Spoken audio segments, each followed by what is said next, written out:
में आसन लगाकर ध्यान लगाने से भगवान की प्राप्ति हो जाती है, तो बगुला बहुत एकांत में जल में खड़ा होकर एक टांग केवल ध्यान लगाता है, लेकिन मछली का भगवान का नहीं, तो उसका उद्धार हो गया क्या?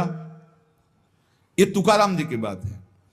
अगर तुम्हें ऐसा भ्रम हो गया हो कि कोई एकांत गुफा हो, घुस जाऊं बस वहां भगवत प्राप्ति हो जाएगी, तो चूहा और सांप रात दिन बिल में रहते, इनको भगवान की प्राप्ति हो गई क्या?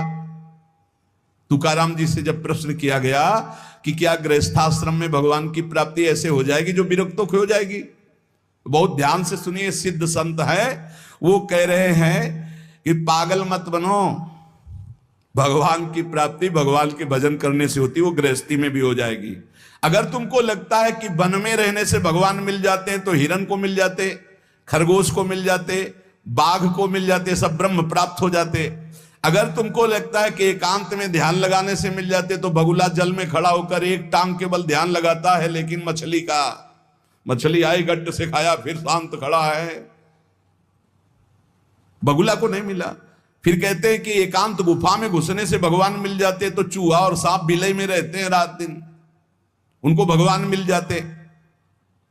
तो इसलिए हम तुमसे कह रहे हैं कि ये ची चपड़ की बातें छोड़ो। तुकाराम जी कह रहे हैं घर में विट्ठल का मंदिर बना, घर को ही विट्ठल का मंदिर बनाओ, ठाकुर विराजमान करो, आप सेवक हो जाओ, बढ़िया भोग लगा के पाओ, नाम कीर्तन करो, कथा वार्ता करो, अपने कर्म को भगवान को अर्पित कर दो, भगवान की प्राप्ति हो जाएगी। बहुत सहज है गृहस्थ में भगवत प्राप्ति करना। हम तुमसे पूछते हैं, जो लोग सोचते हैं अन्न नहीं खाएंगे तो भगवान की प्राप्ति हो जाएगी, तो कितने ऐसे जीव हैं हमारी प्रकृति में? तुकाराम जी कह रहे हैं ये बड़े महापुरुष हैं, किसी के कहो सांप खाता अन्न, करे क्या धान बकभी, कपट भरा भीतर भरा उदर मल से, करे चूहा भी एकांत गदहा भी भभूत रमावे, तुका जल नक्रालय काग ही नहाय कहो। तो क्या अन्न न खाने से भगवान मिल जाएंगे?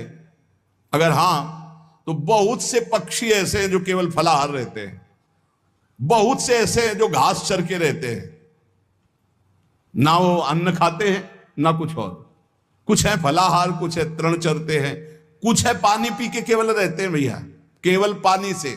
इन सबको भगवत साक्षात्कार हो जाता है क्या? केवल पानी से रह रहे तो भगवत साक्षात्कार हो जाएगा, केवल फलाहार रहे तो उनको भगवत साक्षात्कार हो जाएगा। तुकाराम जी कहते हैं कितने हैं वायु भक्षण करते हैं, केवल वायु पी करके जीते हैं, भीतर कपट भरा है, बाहर ये सब छोड़ रहे हो, कुछ लाभ नहीं मिलना है। चूहा बिल में एकांत में रहता